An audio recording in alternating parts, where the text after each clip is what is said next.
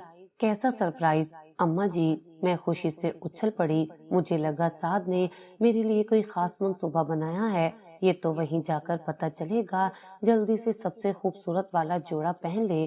وہ یہ کہہ کر چلی گئی۔ میں نے اپنی سب سے مہنگی ریشمی ساڑی نکالی اور تیار ہونے لگی۔ میں آئینے میں اپنا عکس دیکھ کر خوشی سے سرشار تھی، میری زندگی مکمل تھی۔ جب میں تیار ہو رہی تھی، سعد کمرے میں داخل ہوا۔ اس کے چہرے پر روز جیسی محبت بھری مسکراہٹ نہیں تھی، بلکہ ایک عجیب ناقابل فہم سنجیدگی تھی۔ سعد آپ آ گئے، بتائیں نا کیا سرپرائز ہے؟ میں تو خوشی سے پاگل ہو رہی ہوں۔ اس نے میری آنکھوں میں دیکھا مگر اس کی نظریں سر تھیں۔ تیار ہو جاؤ نوری، آج تمہاری زندگی کا بہت اہم دن ہے۔ اس کا لہجہ اتنا سپوٹ اور خوفناک تھا کہ میرے دل میں ایک ٹھنڈی لہر دوڑ گئی۔ ایسا کیا ہے آج؟ میں نے گھبرا کر پوچھا۔ وہ میرے قریب آیا، اس کی آواز سرگوشی جیسی تھی۔ کچھ فیصلے قسمت کرتی ہے اور کچھ قیمت وصول کرتے ہیں۔ آج حساب کا دن ہے۔ اس سے پہلے کہ میں اس کے اس خوفناک جملے کا مطلب سمجھ پاتی، اماں جی نے نیچے سے آواز لگائی، ارے بچوں دیر ہو رہی ہے۔ سعد کا رویہ ایک دم بدل گیا، اس کے چہرے پر وہی محبت بھری مسکراہٹ لوٹ آئی۔ چلو دیر ہو رہی ہے، اس نے میرا ہاتھ تھامتے ہوئے کہا، لیکن اب مجھے اس کے لمس میں پہلی جیسی گرم جوشی محسوس نہیں ہو رہی تھی۔ میرا دل انجانے خوف سے بیٹھنے لگا تھا۔ ساری فیملی گاڑی میں بیٹھی، میں، سعد، اماں جی اور ساحل۔ اماں جی بہت خوش تھی اور مسلسل باتیں کر رہی تھی، لیکن سعد خاموشی سے ڈرائیو کر رہا تھا۔ میں نے کھڑکی سے باہر دیکھا، ہماری گاڑی شہر کی روشن سڑکوں کو چھوڑ کر ایک ویران سنتی علاقے کی طرف مڑ رہی تھی۔ سعد ہم کہاں جا رہے ہیں؟ یہ تو کوئی ویران جگہ لگتی ہے۔ میرے لہجے میں خوف نمایاں تھا۔ کہاں نہ سرپرائز ہے۔ وہ ہنسا، لیکن اس کی ہنسی اس کے چہرے تک ہی محدود رہی۔ بس پہنچنے ہی والے ہیں۔ ارے تو ڈرنے لگی۔ اماں جی نے میرا گال تھپ تھپایا، تیری خوشی کی ہی جگہ ہے، پریشان مت ہو۔ ان کے الفاظ تسلی بخش تھے، لیکن اس ماحول میں وہ بھیانک لگ رہے تھے۔ آخر کار گاڑی ایک پرانی ویران سی عمارت کے سامنے رکی، جو کسی زمانے میں ہسپتال لگتی تھی۔ یہاں گھپ اندھیرا اور مکمل سناٹا تھا۔ میرے پورے جسم میں خوف کی ایک لہر دوڑ گئی۔ یہ کیسی جگہ ہے؟ چلو نوری اندر چلتے ہیں، تمہارا تحفہ اندر انتظار کر رہا ہے، سعد نے گاڑی سے اترتے ہوئے کہا۔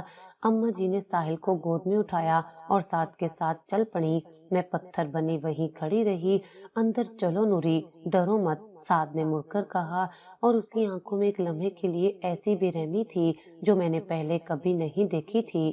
میں کانپتے قدموں سے اس کے پیچھے چل پڑی۔ وہ مجھے ایک لمبے تاریک کوریڈور سے گزار کر ایک بند دروازے کے پاس لے گئے، جہاں سے کچھ لوگوں کے بولنے کی آوازیں آ رہی تھی۔ سعد اور اماں جی نے ایک دوسرے کو دیکھ کر ایک گہری پر اسرار مسکراہٹ کا تبادلہ کیا۔ میرا دل میرے حلق میں آ گیا تھا۔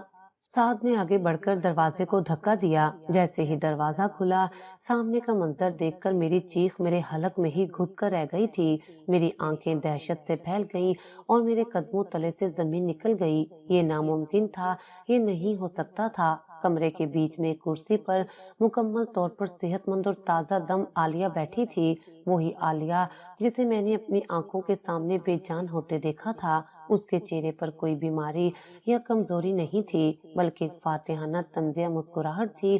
اس کے ساتھ ایک اڈھیر عمر امیر نظر آنے والا شخص بیٹھا تھا، جسے دیکھ کر میرے ذہن میں اماں جی کی فون کال کے الفاظ گونجے، شیخ صاحب حیران مت ہو نوری، عالیہ نے اپنی کرسی سے اٹھتے ہوئے کہا۔ اس کی آواز میں وہی سرد مہری تھی جو میں نے آخری بار اس کے مرنے سے پہلے سنی تھی۔ وہ دھیرے دھیرے چلتی ہوئی میرے پاس آئی۔ تم واقعی بہت بے وقوف ہو، ہم نے بہت شکار کیے ہیں، لیکن تم پہلی لڑکی ہو جو اتنی آسانی سے ہمارے شکنجے میں آ گئی۔ باقی لڑکیاں تو بہت تنگ کرتی ہیں، شکنجہ، شکار، یہ الفاظ میرے سر پر ہتھوڑوں کی طرح برس رہے تھے۔ میرا دل کسی انہونی کے احساس سے بری طرح دھڑک رہا تھا۔ یہ زندہ کیسے ہے سعد؟ میں نے سعد کی طرف مڑ کر پوچھا، جو اماں جی کے ساتھ ایسے کھڑا تھا جیسے یہ سب ایک معمولی بات ہو۔ عالیہ نے ایک بلند کہکا لگایا، اس سے کیا پوچھتی ہو، یہ تو خود اس کھیل کا حصہ ہے۔ پھر وہ اس شخص کی طرف مڑی۔ شیخ صاحب، یہ ہے وہ لڑکی، آج سے آپ کی ہوئی، ہمارا کام ختم۔ شیخ صاحب نے مجھے سر سے پاؤں تک ایک گندی نظر سے دیکھا اور جیب سے نوٹوں کی ایک موٹی گٹھی نکال کر میز پر رکھ دی۔ سعد نے ایک لمحہ ضائع کیے بغیر وہ رقم اٹھائی اور اپنی جیب میں رکھ لی۔ ایک بار بھی میری طرف دیکھے بغیر یہ منظر دیکھتے ہی میرے کان سائیں سائیں کرنے لگے، ساری کڑیاں ایک ایک کر کے جڑنے لگیں۔ اماں جی کی وہ فون کال یہ والی بہت آسان نکلی۔ شیخ صاحب، مال پہنچانے کا انتظام کرو۔ مجھے سب سمجھ آ گیا تھا، انہوں نے مجھے اس شیخ کو بیچ دیا تھا۔ میرے خوابوں کا محل ایک لمحے میں ریت کا ڈھیر بن گیا تھا۔ سعد، میں روتی ہوئی اس کی طرف بڑھی اور اس کا بازو پکڑ لیا۔ یہ سب کیا ہے؟ مذاق کر رہے ہو نا؟ میں تمہاری بیوی ہوں۔ سعد، تم اپنی بیوی کے ساتھ ایسا کیسے کر سکتے ہو؟ میں اس کے سامنے گڑ گڑا رہی تھی، اس شخص کے سامنے جس کے لیے میں نے ایک عورت کی جان لے لی تھی۔ سعد نے ایک جھٹکے سے اپنا بازو چھڑایا اور نفرت سے مجھے دیکھا۔ اس کی آنکھوں میں وہ محبت نہیں تھی جس کا وہ مہینوں سے ڈرامہ کر رہا تھا، بلکہ صرف حقارت تھی۔ بیوی؟ کیسی بیوی؟ اس کا جواب میرے کانوں میں پگھلے ہوئے شیشے کی طرح اترا۔ وہ نکاح ایک ڈرامہ تھا، ایک نقلی مولوی، نقلی گواہ، اور تم جیسی ایک لالچی بے وقوف لڑکی۔ میرا دل جیسے ایک لمحے کے لیے دھڑکنا بھول گیا۔ میں ساکت ہو گئی۔ میرا تم سے کوئی نکاح نہیں ہوا۔ سعد نے بے رحمی سے کہنا جاری رکھا، تم اتنے مہینوں سے میرے ساتھ ایک ناجائز تعلق میں رہ رہی تھی، تم خود اپنی مرضی سے یہ گناہ کرتی رہی، تم پیسے کے لیے اتنی اندھی ہو گئی تھی کہ تم نے حلال اور حرام کا فرق بھی مٹا دیا۔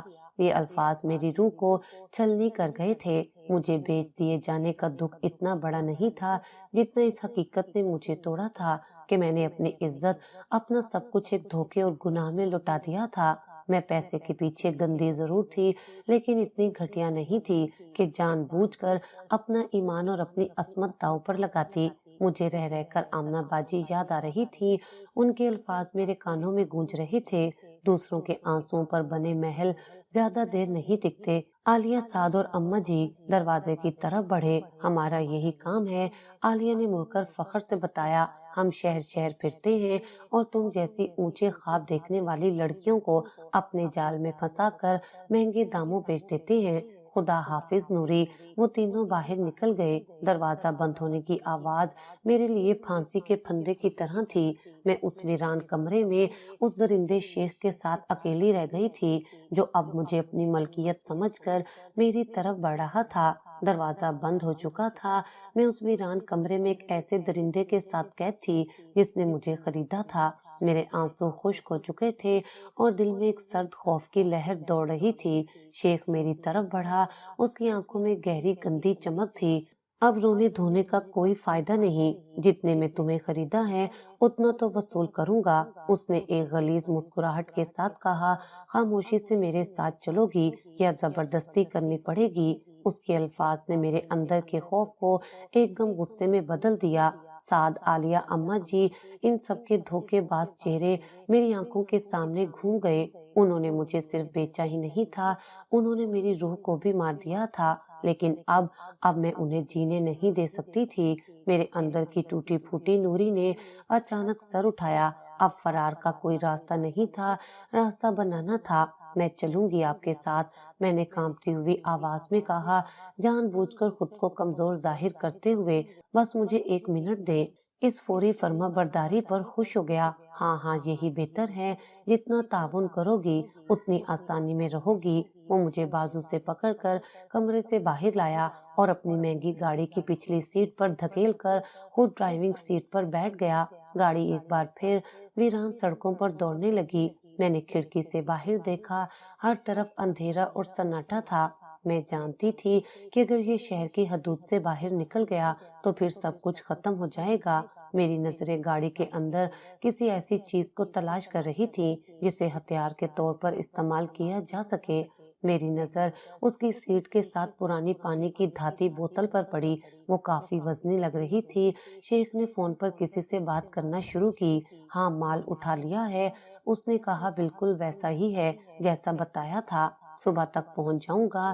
اس کے الفاظ نے میرے ارادے کو مزید پختہ کر دیا۔ میرے پاس زیادہ وقت نہیں تھا۔ میں نے گہری سانس لی،